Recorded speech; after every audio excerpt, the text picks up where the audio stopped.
Rema hari ini, Mazmur 51 ayat 11.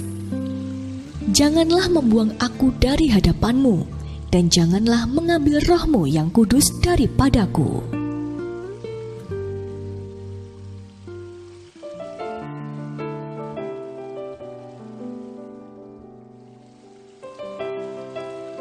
Bu, aku minta merica dong.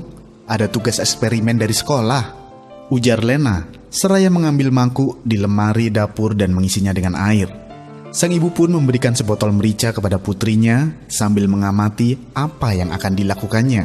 Lena kemudian menaburkan merica ke dalam mangkuk dan serbuk merica itu mengambang di atas air.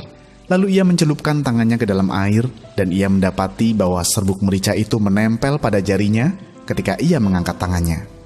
Lena pun melanjutkan eksperimen yang kedua, yaitu mengoleskan sabun cuci piring ke jari telunjuknya dan mencelupkannya ke dalam mangkuk tadi.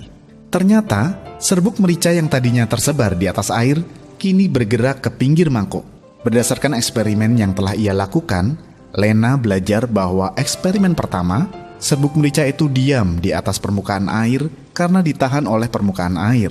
Namun saat jari yang sudah diolesi dengan sabun dicelupkan ke dalam air, zat kimia yang terdapat di dalam sabun itu memecah molekul tegangan air tersebut, sehingga menarik serbuk merica ke pinggiran mangkuk.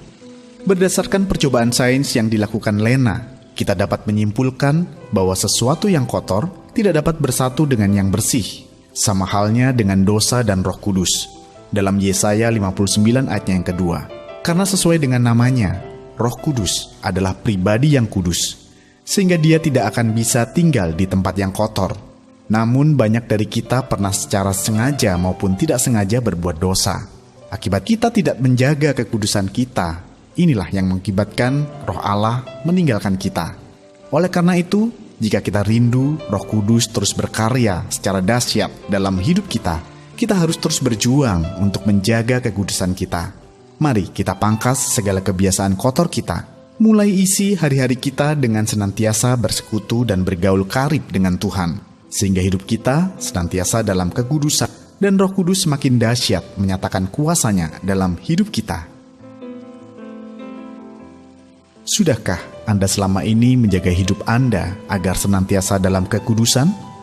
Mengapa demikian?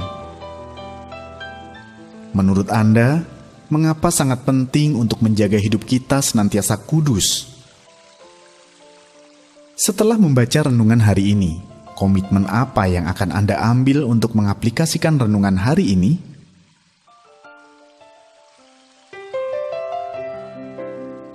Tuhan, kami tahu bahwa sebagai manusia biasa, kami tidak akan pernah luput dari dosa.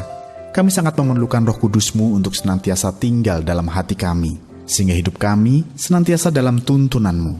Mampukan kami untuk dapat menjaga diri kami dari dosa, sehingga kami bisa menjadi pribadi yang semakin berkenan di hadapan-Mu. Di dalam nama Tuhan Yesus kami berdoa, amin.